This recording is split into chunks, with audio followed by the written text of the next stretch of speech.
en las manos de nuestro Salvador. Amén. Seguimos orando, hermanos. La necesidad es estar orando al Señor por su gracia, por su misericordia, para que nos siga ayudando y nos siga bendiciendo y nos siga guardando. Amén. Oremos, que hay hermanos enfermos.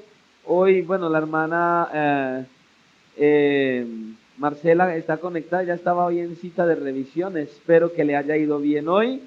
Espero que la hermana Elizabeth también esté bien, siga adelante ahí, que sigan confiando en el Señor, que sigan glorificando al Señor y sigamos orando por todos los enfermos que hay en la iglesia.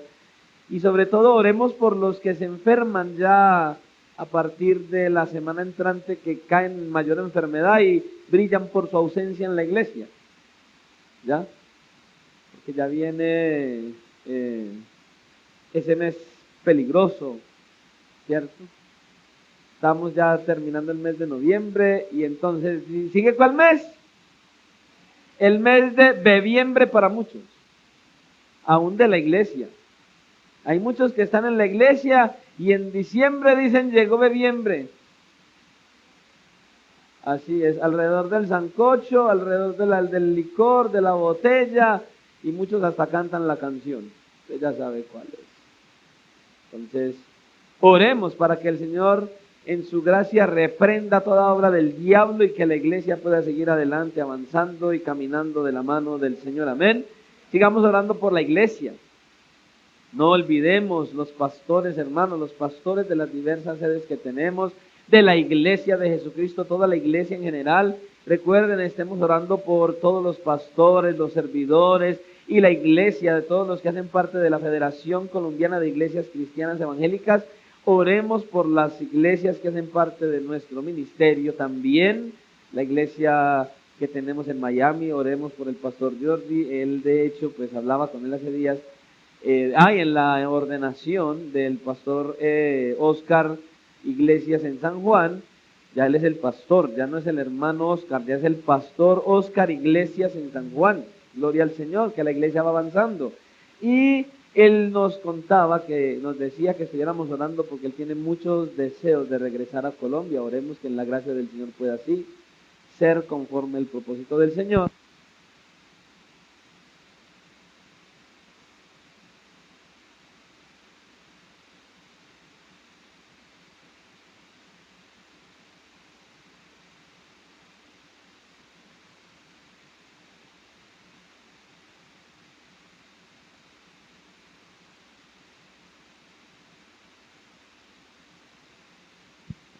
Los que no estaban preparados, imagínense lo que les pasó con lo del texto bíblico. Oremos, hermanos, para que el Señor en su gracia le permita al pastor entonces regresar a Colombia y estar con la iglesia. Y oremos por todos los hermanos que hacen parte de este ministerio, los pastores, y sigamos adelante confiando en la misericordia del Señor. Amén. Para ir en el mensaje de hoy, yo quiero que vayamos a la palabra del Señor en Primera de Juan, capítulo 3. Vamos a hablar de algo que el Señor nos quiere recordar. A veces como que se nos olvida, como decía el hermano Alonso ahora, muchas veces se nos olvidan cosas de las que el Señor nos habla y Él nos quiere traer un recuerdo. Y eso no, el mensaje que tenemos para el domingo, queriendo el Señor, si no ha venido por la iglesia y estamos con vida, también va enlazado con lo que vamos a hablar hoy, y justo vamos a hablar de lo que viene en el mes que viene, el mes entrante, y sé y espero en el Señor que sea un mensaje de mucha bendición, porque vamos con la ayuda del Señor a estar hablando de la Navidad del domingo, pero no de lo que usted cree. Vamos a estar hablando de la Navidad del domingo, pero no de lo que usted cree, ni de lo que hemos hablado en la iglesia. Nunca hemos hablado de ese tema en la iglesia. Y pastor, en serio, jamás hemos hablado de ese tema en la iglesia. Pero si el Señor lo permite, vamos a hablar de ese tema en la iglesia. Amén. Primera de Juan, capítulo 3, y vamos a estar leyendo del versículo 4 en adelante. Amén. El Señor nos ayude, hermanos, a entender lo que Él quiere hablar a través de su palabra. ¿Estamos todos ahí? Vamos a leer la palabra del Señor en el nombre del Padre, del Hijo y bajo la dirección de su santo, glorioso y maravilloso Espíritu que está en la iglesia, Dios Padre, Hijo y Espíritu Santo, sea toda la gloria. Y como iglesia decimos, amén. Y dice así: todo aquel que comete pecado infringe también la ley, pues el pecado es infracción de la ley. Y sabéis que Él apareció para quitar nuestros pecados, y no hay pecado en Él. Todo aquel que permanece en Él no peca. Todo aquel que peca no le ha visto ni le ha conocido. Hijitos, nadie os engañe. El que hace justicia es justo como Él es justo. El que practica el pecado es del diablo, porque el diablo peca desde el principio. Para esto apareció el Hijo de Dios, para deshacer las obras del diablo. Todo aquel que es nacido de Dios no practica el pecado, porque la simiente de Dios permanece en él y no puede pecar porque es nacido de Dios. En esto se manifiestan los hijos de Dios y los hijos del diablo. Todo aquel que no hace justicia y que no ama a su hermano no es de Dios. Hermano, yo antes de orar le quiero preguntar, ¿usted pudo notar en ese texto cuántas veces aparece mencionado el diablo? Pregunta, ¿y entonces por qué a veces a la gente le choca tanto que se hable del diablo? Este es un texto donde el apóstol Juan enfatiza que tenemos que tener presente a este ser espiritual que quiere hacerle daño a la iglesia. Es una advertencia de Dios, pero no vamos a hablar de la advertencia de Dios, vamos a orar. Padre, en el nombre de Jesús, estamos reunidos aquí hoy dándote gracias por tu fidelidad y tu misericordia, por este privilegio grandioso de poder ser parte de la iglesia, y congregados estamos en la iglesia con la iglesia del Señor. Y es un privilegio podernos reunir y darnos ánimo y consuelo unos a otros, pero sobre todo es un privilegio y es un gozo y un deleite una vez más escucharte hablar a través de tu palabra. Señor, guíanos a través de ella, háblanos, enséñanos, direcciónanos, convéncenos, y que podamos salir en esta noche de este lugar más y más llenos de tu gracia, de tu presencia y de tu misericordia, y que podamos entender el propósito de tu venida a esta tierra. Gracias, Señor, una vez más, por este privilegio tan glorioso de oír tu voz para beneficio, edificación, exhortación y consolación y preparación para seguir adelante en esta vida cristiana. En tus manos nos encomendamos hoy, esperando que tú obres a través de tu palabra en cada uno de nosotros, positiva y sobrenaturalmente. Te lo pedimos hoy, dándote muchas gracias, en el nombre de tu amado Hijo, nuestro glorioso Salvador, Jesucristo. Amén y amén. Pueden tomar asiento. El mensaje de hoy lleva como título En son de pregunta, para que usted medite en él, y sobre todo las niñas que nos acompañan, que espero que estén muy atentas. ¿Por qué y para qué vino Jesús? Ya todos nosotros sabemos eso. Pero el Señor nos quiere recordar por qué y para qué vino Jesús a este mundo, a esta tierra. Yo creo que Samantha debe saber, ¿no? ¿Usted qué cree, Samantha, que por qué vino Jesús a la tierra? Yo por eso dije, estén atentas, porque hoy es preguntas van y vienen. Si a usted le dicen que Cristo vino al mundo, ¿usted qué cree que para qué vino? ¿Qué se le ocurre? Ella es de esas personas que medita bastante. Ella no habla a la ligera, yo sé. Samantha, entonces, ¿qué le ocurre? ¿A qué vino Jesús? Bueno, el Señor Jesucristo, porque luego me dicen cuál de otro Jesús por ahí, ¿no?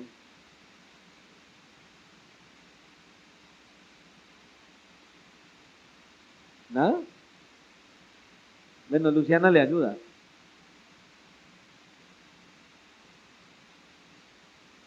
No, es Luciana.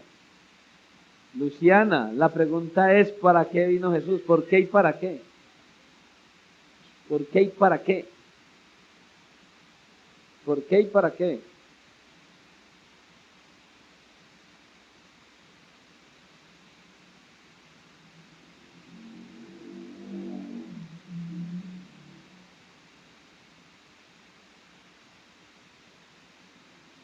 Salomé. ¿Por qué y para qué vino Jesús?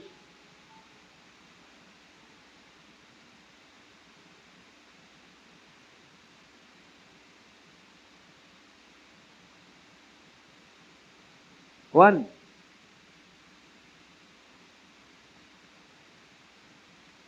¿Por qué y para qué vino Jesús?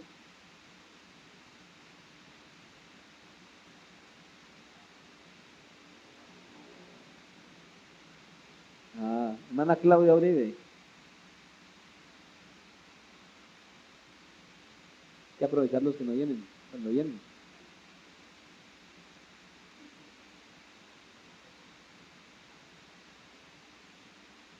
Hermana Tatiana.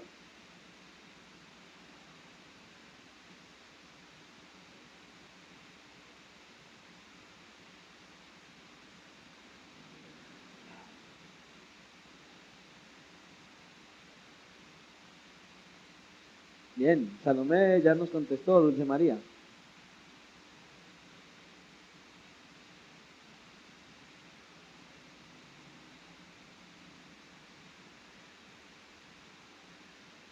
Bueno, o sea que no estamos como tan lejos de la realidad del asunto. Cuando nosotros miramos, la raza humana está infectada por el virus del pecado desde que Adán y Eva cayeron en Génesis capítulo 3. Nosotros podemos apreciar lo que dicen de hecho las escrituras en relación a esto. Por cuanto todos pecaron y están destituidos ¿de qué?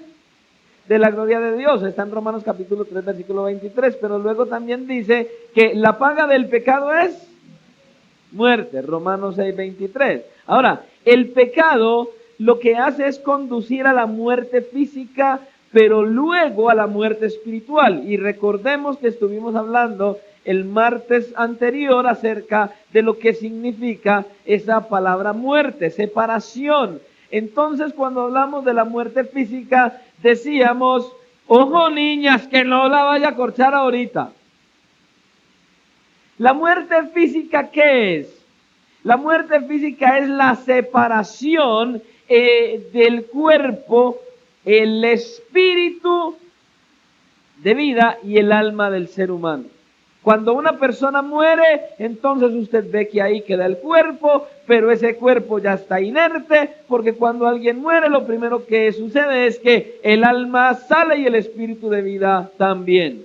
Pero luego viene la muerte segunda de la que estuvimos hablando, la muerte eterna, que también es una separación entre el alma del ser humano y Dios. Obviamente una separación del alma del hombre y las bendiciones eternas de Dios. Hasta ahora nosotros vemos que la muerte física es un hecho en todos los seres humanos. Todos tenemos que morir algún día y decíamos que dice la Escritura en Hebreos 9:27 que está escrito, ¿cierto?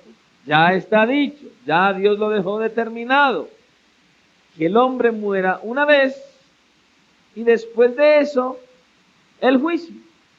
Ahora, Cristo vino justamente porque la humanidad estaba muerta, estaba perdida e iba camino a la condenación, y era necesario que viniera alguien o que alguien surgiera. ¿Para qué?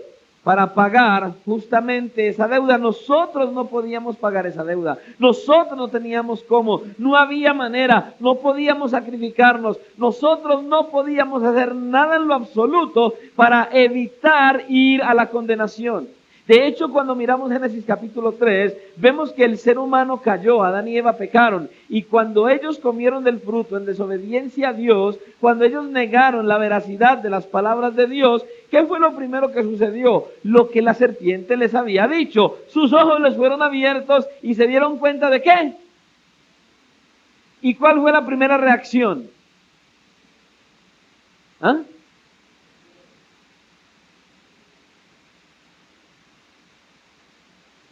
¿Qué fue lo primero que hicieron? Cogieron hojas de higuera y se cubrieron, los primeros confeccionistas en el Edén. La primera profesión, bueno, la segunda profesión en el Edén, porque la primera era labrar la tierra. ¿Se acuerda que el Señor ya le había dicho a Adán que tenía que labrar la tierra? La segunda profesión existente en la raza humana fue confeccionar ropa. Pero con ello no estaban haciendo algo muy agradable, porque lo que estaban haciendo es que esas hojas de higuera lo que significaban era que ellos trataron de cubrir ellos mismos y en sus propias fuerzas su pecaminosidad. Eso se llama religión. Por eso usted y yo no podíamos salvarnos a nosotros mismos, no podíamos hacer nada para salvarnos. Se necesitaba a alguien que viniera y tomara nuestro lugar, alguien que pagara lo que usted y yo hicimos mal, el pecado. Y ese alguien fue justamente nuestro Salvador Jesucristo. Él fue quien tomó la determinación de venir a este mundo, hacerse un hombre para venir y entonces así llevar sobre sus hombros todo el peso de tu pecado y mi pecado para hacer una obra gloriosa. Entonces Cristo viene a esta tierra porque usted y yo estábamos muertos, porque usted y yo no podíamos salvarnos a nosotros mismos, porque necesitábamos un Salvador, porque íbamos camino al infierno. Por eso Cristo vino a la tierra, vino a este mundo, por eso Él incursionó en este mundo, porque nosotros necesitábamos un Salvador. Perdidos estábamos y necesitábamos un Salvador, y ese Salvador no es nada más ni nada menos que nuestro glorioso y maravilloso Salvador Jesucristo. Él fue quien lo hizo. Cristo vino porque estábamos completamente perdidos. Y entonces es allí donde surge la buena noticia, la gloriosa noticia, la maravillosa noticia llamada Evangelio. El Evangelio de Jesucristo, que es predicado para que usted y yo podamos entender que hay una solución, que hay un remedio para ese virus perverso y ese virus tan fatídico como lo es el pecado. ¿Cuál es la cura? Cristo y su obra de redención en la cruz del Calvario, nuestra fe depositada en nuestro glorioso Salvador Jesucristo. Escucha, Cristo vino para revelar a Dios. Cristo vino para redimir la humanidad, para rescatar la humanidad, para resucitar la humanidad, porque estábamos muertos. Ajá, para eso vino Cristo. Ese fue su propósito. Este pasaje que nosotros acabamos de leer de 1 de Juan, capítulo 3, en los versículos del 4 hasta el 10, nos muestran, nos dan razones de esa primera venida de nuestro glorioso Salvador Jesucristo a este mundo. En primer lugar, Cristo apareció para quitar el pecado. Para eso apareció. ¿Qué es el pecado? Bueno, Juan define el pecado en el versículo 4. Todo aquel que comete pecado infringe también la ley, pues el pecado es infracción de la ley. Pero nosotros sabemos que el pecado es esa fuerza que está dentro de nosotros que nos empuja a hacer lo que a Dios no le agrada. Es esa fuerza interna que nosotros tenemos que batalla con nosotros mismos para impulsarnos a aborrecer a Dios y a amar lo malo. Y eso es lo que nos empuja a nosotros a infringir la ley. El pecado es esa fuerza interna, es eso que nosotros hemos recibido por causa de la caída del ser humano. El pecado es eso que está dentro de nosotros, que nacemos con él y que en todo momento nos quiere separar de Dios. Eso es el pecado. Esa fuerza que batalla contra nuestros miembros. Eso que está ahí, que nosotros cuando venimos a Cristo, el apóstol Pablo decía justamente que el bien que quiero no hago y termino haciendo el mal que no quiero. Porque hay algo en nosotros de manera natural que no quiere agradar a Dios. Pero Cristo viene para cambiar eso. Él viene para quitar nuestro pecado. ¿Ya? El pecado es algo universal, está en todo ser humano, está ahí, en todo ser humano. Todos los seres humanos nacemos con ese virus mortal del pecado. Y el pecado es una violación a la ley moral de Dios.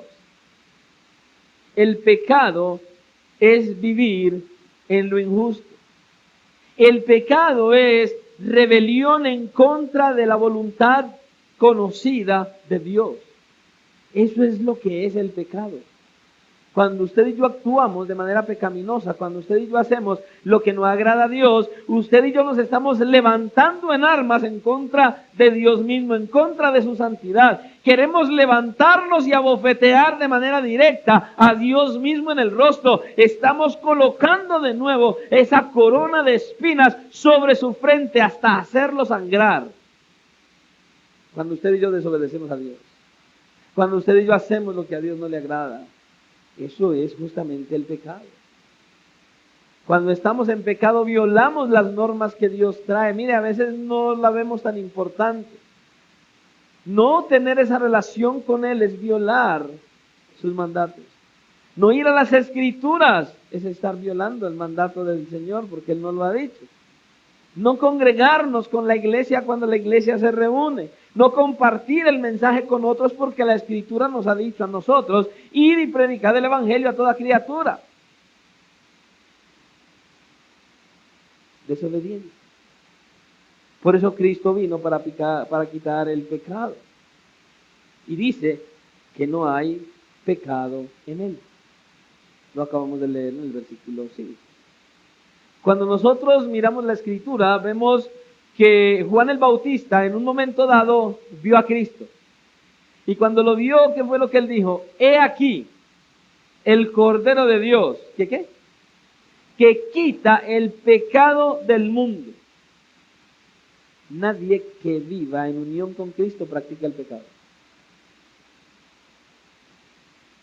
Para que usted y yo no practiquemos el pecado necesitamos vivir en unión con Cristo. Las personas quienes persisten en el pecado, que siguen pecando, que siguen en su práctica pecaminosa, entonces no han visto a Jesús, dice, y tampoco le han conocido. Cuando usted continúa en su pecado, cuando continúa practicándolo, cuando continúa haciéndolo, es porque usted no ha visto a Cristo y no lo ha conocido. ¿Cómo podemos vencer sobre el pecado en nuestra vida? Bueno, el versículo 6 dice, todo aquel que permanece en Él no peca, todo aquel que peca no le ha visto ni ha conocido. Otra versión de esta escritura nos dice de esta manera, escucha, todo el que permanece en Él no practica el pecado, todo el que practica el pecado no lo ha visto ni lo ha conocido. Escucha, ese que no ha conocido a Cristo, ese que no ha tenido una relación con Él, no tiene la fuerza ni la capacidad de vencer, de tener la victoria en contra de su pecado. Es necesario tener una relación constante con Él, estar en Él. La idea es que el pecado no es la práctica habitual y continua de uno que ha conocido a Cristo, de uno que tiene relación con Él, de uno que verdaderamente sabe quién es Él. Cada persona que persiste haciendo lo malo, realmente no ha conocido a Dios. Los niños cuando desobedecen, cuando sus padres les mandan, les dicen algo y entonces simplemente no lo hacen. O como decimos nosotros, cuando hacen el berrinche, cuando empiezan usted no ha visto que están a veces ahí entretenidos jugando y llega la mamá y, Samantha, vaya a la tienda. ¿Y por qué?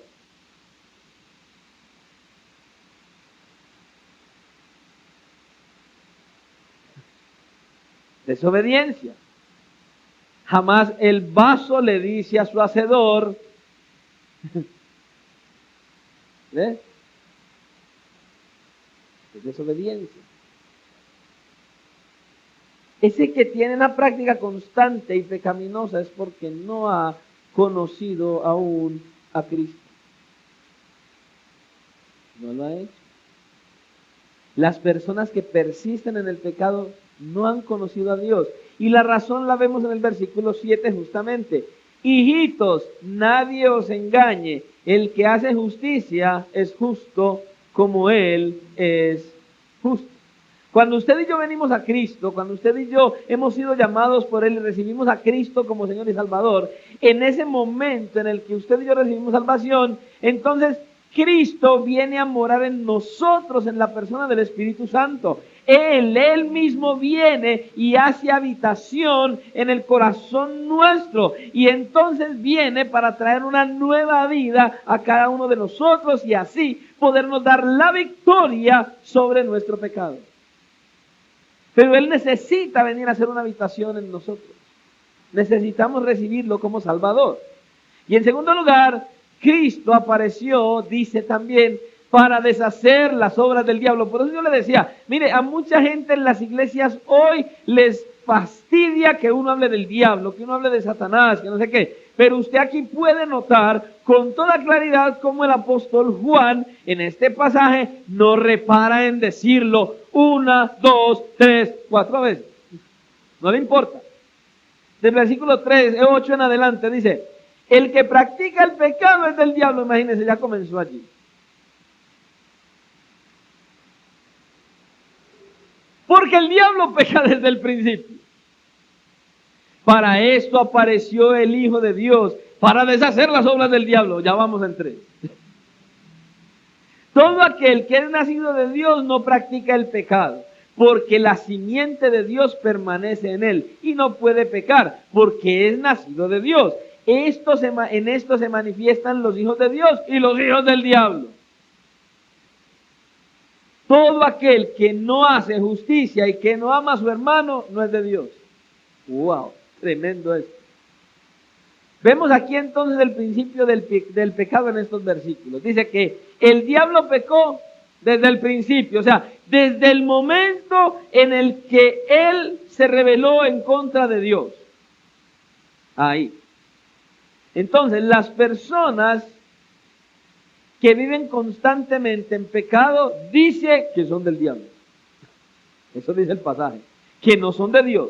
Esa persona que está practicando el pecado, que tiene una práctica constante y continua, ejemplo, y esto sí que a veces toca mucho a los niños, las mentiras. Cuando estamos diciendo mentiras y vuelves y dices otra mentira, eso es una práctica constante pecaminosa. Entonces, si estás pecando, si estás diciendo mentiras habitualmente, eso lo que está diciendo es que no eres de Dios. Porque dice que Él es el padre de ¿qué? De la mentira. Satanás es el padre de la mentira. Y hay un montón de cristianos más mentirosos que el diablo mismo. Porque incluso hay algunos que no las dicen. No las dicen. Pero las viven. Porque a todo el mundo le dicen que son cristianos. Pero uno ve su estilo de vida y nada que ver con Cristo. Recuerdo una anécdota de un predicador muy famoso en un avión. Iba alguien allí, hizo tremendo escándalo y puso problema y y no sé qué. Y eso hizo un alboroto en ese avión impresionante. Y de repente lo vio ahí y le, ¡oh, usted es fulano! Sí, predicador del evangelio, yo también soy cristiano. Y el hombre sabiamente le dijo, sí, pero no le digas a nadie. Su ejemplo era tan pésimo que era mejor que no dijera que era cristiano. Hay muchos que no dicen mentiras, pero viven en una mentira porque se dicen cristianos, pero no se muestran como cristianos. Eso es tremendo. La persona que vive constantemente en pecado, dice el pasaje, que es del diablo y no de Dios. Y escucha, Cristo vino para salvarnos del pecado. Vino para destruir las obras del diablo. Nada más y nada menos el Hijo de Dios, la segunda persona de la Trinidad, el Dios encarnado, hecho un hombre, vino a deshacer las obras del diablo, Él mismo. Y ni que fuéramos nosotros los mejorcitos en guarachas para decir que merecíamos tal cosa. No, Él lo hizo porque en su soberana voluntad así lo determinó. Así lo quiso hacer. Él determinó en su soberanía y en su gracia venir a dar su vida por nosotros, para quitarnos de la esclavitud del pecado. Y no lo merecemos. Tremendo esto. Él apareció para librar al hombre del poder de Satanás. Si usted y yo somos cristianos verdaderos, si el Espíritu Santo verdaderamente mora en nosotros, escuche lo que le voy a decir. Tenemos toda la fuerza dada por Dios a través del Espíritu Santo para no practicar el pecado. La autoridad está en nosotros. Ahora, Juan no está diciendo aquí que entonces somos inmaculados y que no vamos a pecar. No, de eso no es lo que está hablando. Él reconoce y sabe que nosotros probablemente vamos a pecar, seguramente vamos a pecar. Pero el cristiano verdadero no va a vivir una práctica continua de pecado, sino que va a vivir una vida justa conforme a la voluntad del Señor. Dice, la simiente de Dios permanece en él. El cristiano ahora, que ha venido a Cristo, el que ha venido a Cristo legítimamente, tiene una nueva naturaleza. Tiene a alguien morando en su interior. Esa simiente que está en nosotros es el Espíritu de gracia, el Espíritu Santo que viene a habitar en nuestros corazones, y ese es quien nos da la fuerza, la fortaleza, la capacidad de no practicar el pecado. Por eso es que nosotros podemos tener victoria sobre nuestro pecado, porque el Espíritu Santo es nuestro ayudador, nuestro consolador, el que viene a ayudarnos a lidiar con ese pecado que aún está en nosotros. Entonces somos libres de la esclavitud del pecado, ya no podemos practicar el pecado, no tenemos la capacidad de hacerlo, pero no lo podemos hacer, porque no tenemos la decisión de hacerlo a causa del Espíritu Santo que está en nosotros. Ahora, si una persona no tiene victoria sobre el pecado y todavía practica el pecado, entonces necesita nacer de nuevo. Necesita venir a Cristo. Mire, uno de los problemas más grandes del cristiano de hoy es lo que hablábamos hace un rato, justamente la mentira. La mentira es fatal, porque por cualquier cosa nosotros podemos caer en ella. Hermano, ¿por qué no vino a la iglesia? Ahí está. Ahí empieza a trabajar. Como hemos dicho, un buen empleo, una buena oportunidad para recibir algo. No diga que usted vive allí. Pero es que yo no vivo allá. No le hace eso. Ponga ahí la dirección y ya. Y él que diga que sí. Y va a recibir un muy buen beneficio de parte del gobierno, de esto, de aquello. Y entonces le llamamos a eso la mentira blanquita. No sé si hay mentira blanquita o negrita. Yo lo único que sé es que la mentira es mentira y dice que el diablo es mentiroso y que es el padre de mentira, y alguien que miente no es hijo de Dios. Así de sencillo. Entonces, si una persona aún no tiene la victoria sobre su pecado, debe nacer de nuevo. Pero cuando un cristiano cae en pecado, ya un cristiano fiel y verdadero, podemos pecar, claro, vamos a pecar de hecho. Es más, le aseguro, todos aquí hoy hemos pecado, sin excepción, todos hemos pecado hoy. Pero al cristiano verdadero que tiene el Espíritu Santo, a ese que sabe que pecar es malo y que no debe practicar el pecado, cada vez que puede identificar su pecado, entonces se duele su corazón, hay algo que lo maltrata por dentro, hay algo que se le remueve, hay algo que no lo deja en paz, y entonces Juan nos dice, si confesamos nuestros pecados, Él es fiel y justo para perdonar nuestros pecados y limpiarnos de toda maldad. Ve a Cristo ahora arrepentido, no con remordimiento, arrepentido, que te duela en lo más profundo. Pero entonces tienes que identificar que si vuelves a caer en el mismo, y después en el mismo, y después otra vez en el mismo, y dentro de un mes en el mismo, se llama práctica de pecado.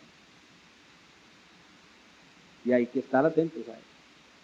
Ahora, Cristo mismo nos dijo Él por qué vino al mundo. Aparte de este pasaje, de este versículo 8. En Lucas capítulo 19 y versículo 10, el Señor dijo esto: porque el Hijo del Hombre vino a buscar y a salvar lo que se había perdido. Y en otra ocasión el Señor Jesucristo dijo que Él vino para dar su vida en rescate por muchos. El propósito del Señor en la salvación. El apóstol Pablo también lo dijo muy enfáticamente, el por qué Cristo vino al mundo. Gálatas capítulo 1, versículo 3. Dice: gracia y paz sea a vosotros de Dios, el Padre de nuestro Señor Jesucristo, el cual se dio a sí mismo por nuestros pecados para librarnos del presente siglo malo. Cristo Jesús vino para salvarnos del presente siglo malo, para salvar a los pecadores. Ahora, aquí vemos estas declaraciones y da por sentado, nos deja con toda claridad que el propósito de la vida y la muerte de Cristo fue para salvar a su pueblo de sus pecados. Para librar a su pueblo de este presente siglo malo, como decíamos. Para purificar y hacer santo a su pueblo. Para eso vino. Para crear a su pueblo celoso de buenas obras. A eso vino Él aquí. Él nos habla en otros pasajes acerca de lo que Él logró también con su muerte. Y hay varias cosas que usted y yo podemos identificar y que podemos notar de lo que Él hizo a través de su muerte. Por ejemplo, por la muerte de Cristo, su pueblo es reconciliado con Dios. Romanos capítulo 5, versículo 1. Justificados pues por la fe, tenemos paz para con Dios por medio de nuestro Señor Jesucristo. Por la muerte de Cristo, su pueblo es perdonado y justificado. Romanos 3, 4. Siendo justificados gratuitamente por su gracia mediante la redención que es en Cristo Jesús. Por la muerte de Cristo su pueblo es perdonado y es justificado. Por la muerte de Cristo su pueblo es limpiado y hecho santo. Tremendo. Hebreos capítulo 10, versículo 14. Porque con una sola ofrenda hizo perfectos para siempre. ¿A quién? A los santificados. Por la muerte de nuestro Señor Jesucristo, su pueblo, escuche, esto es glorioso, es adoptado como hijo. Hermano, Gálatas capítulo 4, versículo 4. Pero cuando vino el cumplimiento del tiempo, Dios envió a su Hijo, nacido de mujer y nacido bajo la ley, para que redimiese a los que estaban bajo la ley, a fin de que recibiésemos la adopción de hijos. ¿Y por qué nos da tanta alegría venir a la iglesia? ¿Por qué nos da tanta dificultad leer la Escritura, estudiarla? ¿Por qué nos es tan difícil tener relación con Él por medio de la oración? ¿Por qué es tan duro compartir el mensaje del Evangelio a los perdidos? ¿Por qué nos es tan difícil obedecer a Dios? Con todo esto que Él ha hecho a nuestro favor con su primera venida. Tremendo, hermano. Por la muerte de Cristo su pueblo es glorificado y recibe la vida eterna. Y tan difícil, como decíamos el martes, a muchos por cualquier cosa ya se llenan de motivos y no vienen a la iglesia. Otros por cualquier cosa ya se quieren ir de la iglesia. Hermanos, por Dios. Pero si es que es el Señor de gracia, el Dios Todopoderoso, enviando a su Hijo, llevándolo a una cruz, matándolo en una cruz, y mire todos los beneficios que usted y yo recibimos solamente porque Cristo tomó la determinación de venir a este mundo y hacer algo en nuestro favor, traernos la salvación, cargar el peso de nuestro pecado sobre sí mismo. De todas estas evidencias, la enseñanza bíblica es clara. La muerte de Cristo tenía la intención de traer a los hombres perdón ahora y la gloria venidera en el futuro.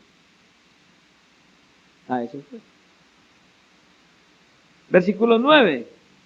Todo aquel que es nacido de Dios no practica el pecado porque la simiente de Dios permanece en él y no puede pecar porque es nacido de Dios. Una persona que ha nacido de nuevo, una persona que ha nacido de Dios, una persona que verdaderamente ha venido a Cristo en arrepentimiento y fe, ese que verdaderamente ahora tiene el Espíritu Santo morando en sí mismo, dice, no puede practicar el pecado. No puede, aunque puede, pero no puede. Puede hacerlo, pero no puede hacerlo. En su corazón, en su carnalidad está la intención de hacerlo, pero a causa de esa simiente que está en él, aunque está la intención de hacerlo, no lo puede hacer, no se lo permite hacer. Esa nueva naturaleza, bien fortalecida, dice, no, aunque sí, quiero, pero no lo hago. justamente por lo que está ahí en nosotros. Entonces cada uno de aquellos cristianos nacidos de nuevo, que son cristianos verdaderos, cuando venimos a Cristo, entonces poseemos el Espíritu Santo. Mora en nosotros. Y ese Espíritu Santo que nos convence es el que nos va a ayudar constante y continuamente a vivir en justicia, a ser justos, a vivir para la gloria de Él. Ahora ese que ha sido salvo por su gracia, ese pecador salvado por gracia, tiene la capacidad de decir no a la práctica pecaminosa. Tenemos autoridad dada por Dios.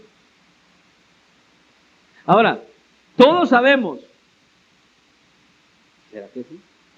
Vamos a ver. ¿Cuántos aquí saben que pecar trae consecuencias? Y el saber que trae consecuencias nos ayuda a librarnos del no pecar. Todos sabemos, ¿cierto? Si dices una mentira y te cogen en la mentira, tus papás te cascan, ¿o no? ¿Sí, Samantha? Ellos ya saben. Pero a nosotros, papás y abuelos, ¿qué?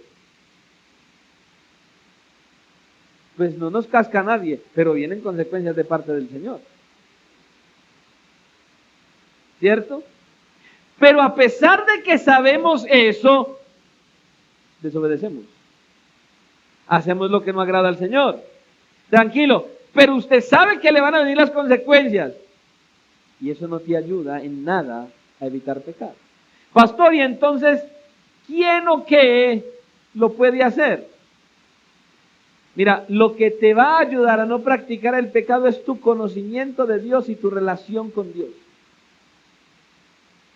¿Qué tanto conoces de Dios? ¿Qué tanto te relacionas con ese Dios que conoces?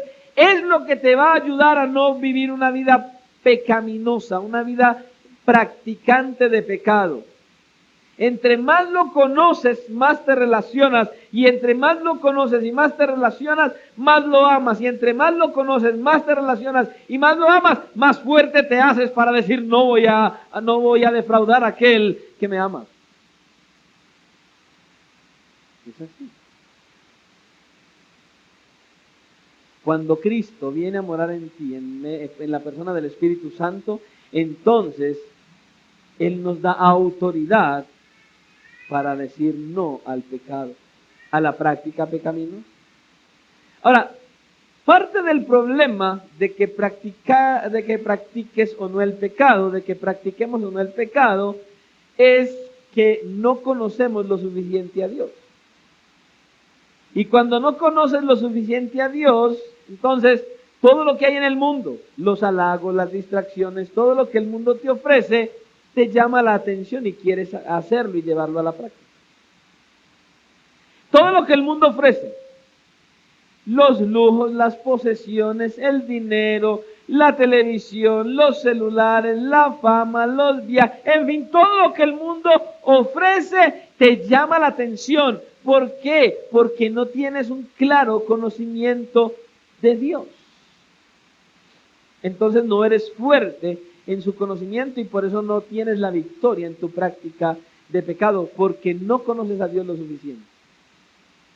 Es así. Muchos hoy en la iglesia cristiana no disfrutan experiencias con Dios y por eso siguen en las experiencias del mundo. Eso pasa. Como no tienen experiencias constantes y continuas con Dios, quieren vivir en las experiencias del mundo. Y cuando hablo de experiencias con Dios, mucha gente empieza a imaginarse estar como en una burbuja y empezar a levitar. Y no, experiencias reales con Dios, de su gracia, de su fe, de su misericordia, de su bondad, de su provisión, donde a diario estás diciendo, uy, Dios mío, qué bendición estar en el culto, y otros, pastor, está muy tarde.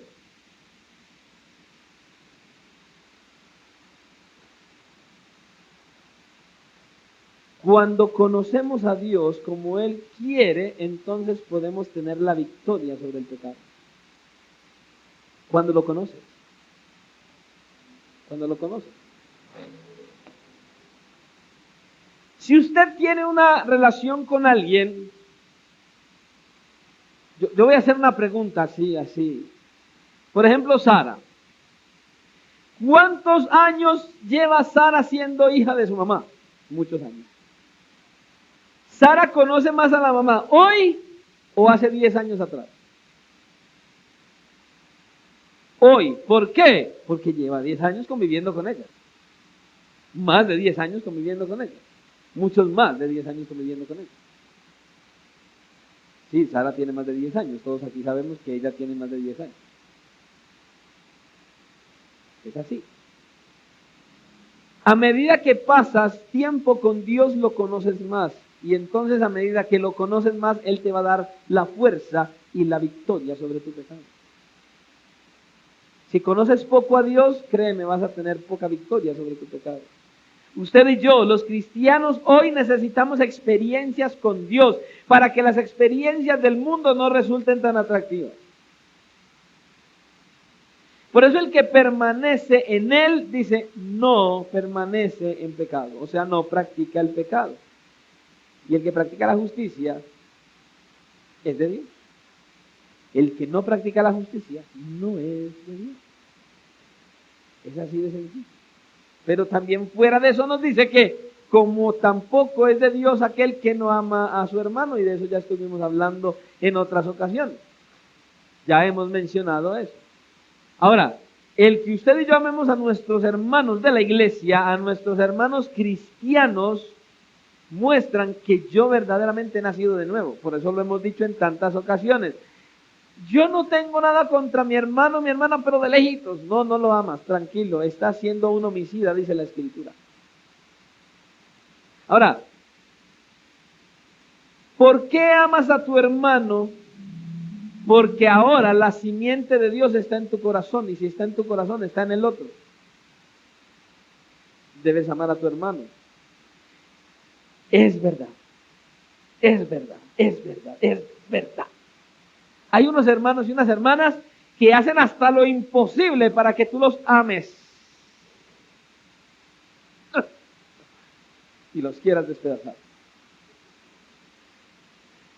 Pero a esos hermanos y hermanas que hacen hasta lo imposible para que Dios dice, ámalo porque mi simiente está en ti. Y uno dice, bueno, sí, lo amo, no hipócritamente, sino sinceramente. Porque el Espíritu de gracia que está en mí me convence y me dice, mira, el hermanito la verdad es bastante difícil. Difícil, Señor. No, bueno, es muy difícil. Señor, ya sé. Ámalo, yo lo creé y yo lo traje aquí para que lo ames. Y dice que hierro con hierro se acusa. O sea, ahí van a estar ahí trabajando el uno con el otro. Bueno, Señor, y con gozo dice, ama al hermano. No importa lo que el hermano haga. Amar al hermano es la mejor evidencia de que he nacido de nuevo. Porque si amas a ese hermano que hace todo lo posible para que no lo ames, amas a Dios. Es así. Ahora, es muy probable que en la iglesia hay personas que no conocen a Dios y otros que probablemente llevan poco tiempo de haber nacido de nuevo. Entonces, cuando uno habla de las experiencias con Dios, uno dice que la vida cristiana es de gozo, de fuego, de fervor, de pasión, porque Dios es grande, es deleitoso poder vivir la vida cristiana. Y hay muchos que lo miran a uno y dicen, bueno, pastor, yo no sé de qué vida cristiana usted habla, porque la vida cristiana que yo vivo es de dolor, de sufrimiento, dominio propio, de sudor, de lágrimas. Y eso sabe amargo, pastor. Entonces es lo que usted nos dice de la vida cristiana gozosa, y eso es como que es otra vida, como que no es la que yo estoy experimentando. Es muy probable que suceda así, ¿sabes por qué? Por esa falta de conocimiento de Dios. Y para ello yo he usado una ilustración en otras ocasiones, y no porque no me sepa otras, sino que esta es muy adecuada y muy apropiada para hablar acerca de ese deleite y disfrute de la vida cristiana en medio de las peores tormentas. De eso se trata. Cuenta la historia de un granjero que sembraba manzanas. Y este granjero invitó a su vecino a tomar jugo de manzana. Y el vecino le dice, vecino, no, hoy no, mejor otro día. A la semana siguiente, este granjero vuelve e invita a su vecino y le dice que si lo acompaña a tomarse un jugo de manzanas, y efectivamente su vecino le dice, no vecino, otro día. Y así pasa el tiempo y en una semana más él vuelve y lo invita a tomarse un jugo de manzanas en su casa. Y él le dice, no, vecino, todavía dijo, venga, espere, hay algo que usted tiene contra mis manzanas, porque yo lo llevo invitando varias ocasiones a que venga a tomar jugo de manzanas en mi casa y usted siempre me dice que no. ¿Cuál es el problema? A lo que el vecino le responde, vecino, le voy a ser sincero, es que las manzanas que usted tiene dan un jugo muy amargo. ¿En serio? ¿Y usted por qué lo sabe? Bueno, porque es que he cogido las manzanas que caen del otro lado de la verja y las he probado y he hecho el jugo y saben muy amargas. A lo que el granjero le dice, no, yo sabía eso ya. Y yo lo hice a propósito. Yo puse mis manzanas dulces y jugosas y buenas en el centro del terreno. Y alrededor, a propósito, cultivé las manzanas amargas. De tal manera que yo pudiera mantener a los intrusos lejos de las manzanas dulces y jugosas. Para que todos los que están por alrededor no se antojen de entrarse a llevarse las manzanas buenas. Entonces las manzanas amargas estaban alrededor. Hermanos, yo creo que la vida cristiana es más o menos así. En la vida cristiana, en el centro, en la relación con Dios, en la intimidad con Dios, en esa cercanía con Él, están los frutos deleitosos y dulces de los que hablaba el salmista. Oh, tu palabra es más dulce que la miel, oh, cuánto amo yo tu ley. Porque él tenía una verdadera relación y una intimidad con Dios. Yo creo que todo está en el medio, en el centro. Entonces aquí alrededor de nosotros hay mucho esfuerzo, lucha, sudor, y seamos sinceros, eso sabe agrio, sabe amargo. Y la verdad, yo creo que el Señor lo ha dejado así para que esos falsos maestros y todos aquellos que quieren venir y traer falsedad y engaño sigan allí y ellos no puedan probar ese fruto deleitoso y también lo roben. Y lo vendan más caro, y todo lo venden, ¿usted no ha visto? Los pastores y muchas personas en muchas iglesias para enriquecer. Pero cuando usted y yo tenemos esa verdadera cercanía con Dios y conocemos de manera personal al Señor, entonces usted y yo vamos a experimentar la dulzura, el jugo, el néctar delicioso de su presencia. Es así. Y esos que disfrutan de ese néctar delicioso de Dios, de esa verdadera presencia de Dios, esa verdadera relación y comunión con Dios, esos que verdaderamente conocen a Dios de manera personal, esos que verdaderamente ven los problemas, las dificultades, las tentaciones, las situaciones difíciles como el medio de gracia para que nos parezcamos más a Cristo, esos son los que se deleitan en Él y saborean el delicioso néctar que hay en la presencia de Dios.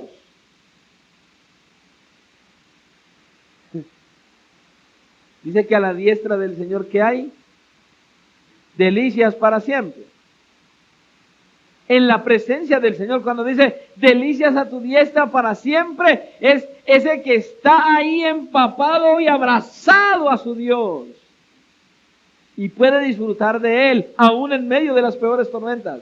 Porque sabe que Él es su pastor, que nada le faltará.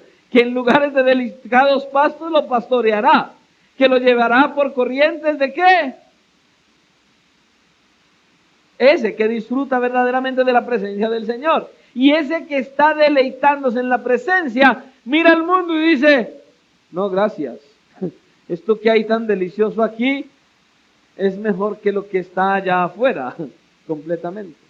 He conocido algo más glorioso, algo más superior, el que verdaderamente experimenta la gracia de Dios. Cuando usted y yo verdaderamente estamos en el huerto deleitoso del Señor, es tan frondoso, los árboles son tan frondosos y tan deleitosos, son tan degustables, que miras para el mundo y ni siquiera lo ves. Porque Él es el único deleite que existe. No alcanzas ni siquiera a mirar lo que el mundo ofrece, porque estás sumergido en el deleite que es el Dios mismo. Pero necesitas conocerlo. ¿Te das cuenta cómo es que debemos vivir la vida cristiana? Yo te pregunto, ¿de cuál jugo estás bebiendo? ¿O estás comiéndote las manzanas que están por el lado de la verja de afuera? ¿Estás comiendo las manzanas agrias de la vida cristiana? ¿O estás bebiendo el jugo deleitoso de tu Dios en la vida cristiana? Yo no sé usted, el Dios que yo conozco, el Dios de la Biblia, no puede exprimir un jugo para sus hijos que sea amargo. Él no va a exprimir un jugo para sus hijos que sea amargo. ¿Cuál jugo estás bebiendo? Escucha, Cristo vino a traernos libertad. Cristo vino para hacernos sus hijos. Y con esta libertad y adoptándonos como hijos, usted y yo podemos tener la victoria sobre la práctica del pecado en nuestras vidas. ¿Qué necesitas hacer entonces? Necesitas acercarte al Señor y pedirle a Él que te libre de ti mismo. Porque tú eres tu peor enemigo. Usted y yo somos nuestro peor enemigo. Duermes con tu enemigo. El enemigo más voraz y más perverso y más asesino eres tú mismo. Y necesitas decirle, pedirle, rogarle, suplicarle, llorarle amargamente con lágrimas si toca: Señor, líbrame de mí mismo, para poder conocerte y vivir para tu gloria.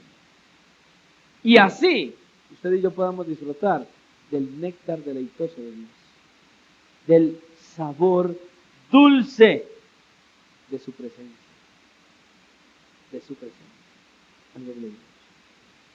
Escucha, Dios entregó a su Hijo Jesucristo para quitar el pecado del mundo cuando éramos hijos del diablo.